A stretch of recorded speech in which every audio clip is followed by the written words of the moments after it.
नमस्कार, मैं प्रवेश गौतम। स्वागत है छुपा खेल विद प्रवेश में। भोपाल मंडल में रेलवे की कैटरिंग व्यवस्था किस हाल में है, यह सुनकर आप भी हैरान हो गए होंगे। ठेका खत्म हुआ, वैधता समाप्त हो गई, लेकिन न नए टेंडर निकाले गए और न ही लाइसेंस का नवीनीकरण हुआ। किया क्या गया? 3-3 महीने के एक्सटेंशन और पिछले 1 साल में यही खेल चल रहा है।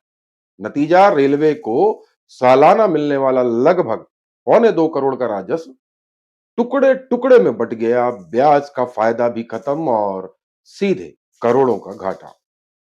जिम्मेदार कौन? सीनियर डीसीएम सौरभ कटारिया और डीसीएम पंकज कुमार दुबे। लेकिन इन पर कोई फर्क नहीं पड़ रहा है। वहीं आला अधिकारियों से पूछो तो जवाब मिलता है, आत्मनिरीक्षण करो। सवाल यह है कि आत्मनिरीक्षण जनता करे या निकम्मे और शायद भ्रष्ट अधिकारी। भोपाल मंडल में हालात ऐसे हैं जैसे पूरे कुएं में भांग पड़ी हो। सब मदहोश, मोटे वेतन और शायद कमीशन के नशे में। साल 2010 की कैटरिंग पॉलिसी रेलवे की कहती है, 3 साल बाद स्टॉल की परफॉर्मेंस की समीक्षा हो और योग्य पाए जाने पर अगले 3 साल के लिए नवीनीकरण हो। इसके लिए समिति बननी चाहिए और समिति बनाने के नोडल अधिकारी होते हैं डीसीएम, जो वर्तमान में है पंकज कुमार दुबे। डीसीएम प्रस्ताव भेजेंगे, सीनियर डीसीएम कटारिया समिति गठित करेंगे और उसके बाद तय होगा कि किसका लाइसेंस रिन्यू होगा और किसका नया टेंडर निकलेगा। यह पूरी प्रक्रिया वैधता खत्म होने से पहले ही पूरी हो जानी चाहिए थी कायदे से। लेकिन हुआ क्या? 1 साल बाद भी समिति शायद बन नहीं पाई और पंकज कुमार दुबे ने आराम से 40 स्टॉल्स को 3-3 महीने का एक्सटेंशन दे दिया। 4 बार एक्सटेंशन। सोचिए, नैतिकता के आधार पर एक बार होना चाहिए, लेकिन यहां बार बार हो रहा है। और सभी पत्रों में एक ही बहाना कि नवीनीकरण की प्रक्रिया चल रही है, तब तक के लिए वैधता को 3 महीने के लिए बढ़ाया जाता है। आखिर कब तक प्रक्रिया चलेगी? 3 महीने के एक्सटेंशन में जरा लाइसेंस फीस का खेल देखिए। यह पत्र बारी बारी से देखते जाइएगा। आप देख रहे हैं, अक्टूबर से लेकर दिसंबर 2024 में एक स्टॉल से 1,72,647 रुपए लिए गए। अगली तिमाही यानी जनवरी से मार्च 2025 में यही रकम घटाकर 1,68,894 कर दी गई। फिर अप्रैल से जून 2025 में बढ़ाकर 1,87,858 और जुलाई से सितंबर में 2025 में 1,89,220 कर दी गई। हर बार फीस बदल रही है। आखिर सच क्या है? और यही कहानी बाकी 39 स्टॉल्स की भी है। सूत्रों ने बताया कि विजिलेंस ने भी कैटरिंग के कुछ मामलों में जांच की थी, परंतु इसे भी दबा दिया गया। खैर, अगर नवीनीकरण समय से हो जाता तो रेलवे को पूरे साल का पैसा एक साथ मिलता, यानी एक मुश्त, जो लगभग पौने 2 करोड़ रुपए के आसपास होना चाहिए। और यदि उस पर हम ब्याज जोड़ ले 1 साल में, तो कमाई 10-15 लाख रुपए और बढ़ जाएगी। लेकिन यहां रेलवे को हर तिमाही में लगभग 40 लाख रुपए टुकड़ों में मिल रहे हैं। यह सीधा घाटा है या नहीं, जांच का विषय है।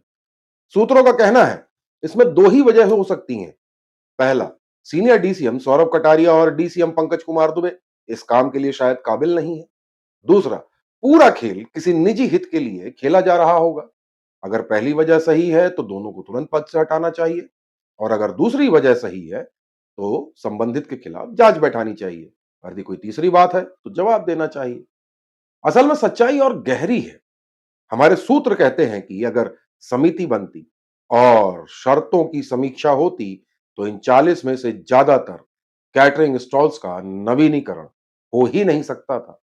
यही कारण है कि पंकज दुबे शायद समिति बनाने से बच रहे होंगे और सीनियर डीसीएम सौरभ कटारिया खुलेआम पंकज कुमार दुबे को संरक्षण दे रहे हैं, ऐसा प्रतीत होता है। कहीं ऐसा तो नहीं कि ये दोनों मिलकर नियम विरुद्ध तरीके से स्टॉल के संचालन का खेल खेल रहे हों। शायद इन संचालकों को डराकर कि दूसरा कि तुम्हारा लाइसेंस रिन्यू नहीं होगा, इसलिए 3-3 महीने करके आगे बढ़ा रहे हैं, जिससे संचालक की कमियां होने के बावजूद धंधा चलता रहे। और यह दया भाव तभी आ सकता है जब निजी हित की पूर्ति हो रही हो। खैर, यह केवल एक संभावित विकल्प या सवाल है।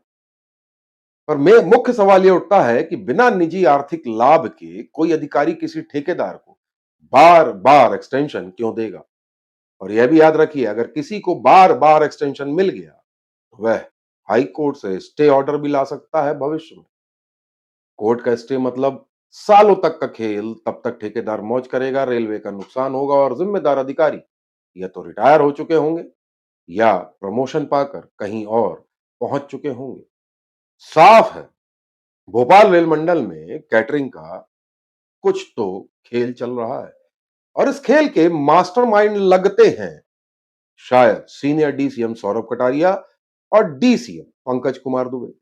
रेलवे का पैसा गया, जनता का भरोसा टूटा, लेकिन सवाल अभी भी वही है, क्या किसी को इसकी चिंता है? वैसे जिन स्टॉल को 3-3 महीने करके लाइसेंस जारी किया जा रहा है, उनके पिछले 3 साल में कितनी शिकायतें आईं और कितनों पर कार्रवाई हुई, यह भी जांच का विषय है।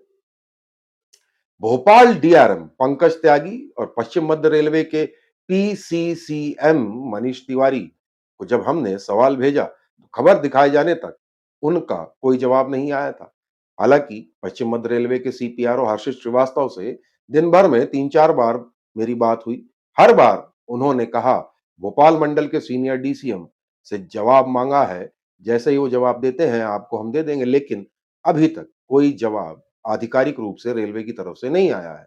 यानी गलती छिपाने के लिए फिलहाल झूठ तो नहीं बनाया जा रहा होगा, और यदि जवाब मिलता है तो अगली खबरों में उसको हम जरूर बताएंगे।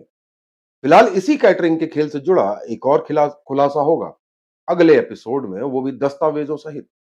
इस पूरे एपिसोड में हमने दस्तावेज दिखाए, आप उनको देखिए, पॉज कर करके देखिए किस प्रकार से आंकड़े बदले जा रहे हैं, बदल रहे हैं। कारण क्या है किसी के पास नहीं, और साल भर तक रिन्यूअल की प्रक्रिया क्यों नहीं हुई, इसका कोई ठोस जवाब अभी तक रेलवे के जिम्मेदार अधिकारियों ने नहीं दिया है। जो भी हो, इसमें नुकसान रेलवे का है, जनता का है, पर इन अधिकारियों का वेतन, मोटा वेतन, सुविधाएं सब बरकरार बनी हुई हैं और मिलती भी रहेंगी। तो क्या अधिकारियों को वेतन के अलावा रेलवे की आय से कोई विशेष ताल्लुक नहीं है? जो भी हो, सवाल तो बनता है।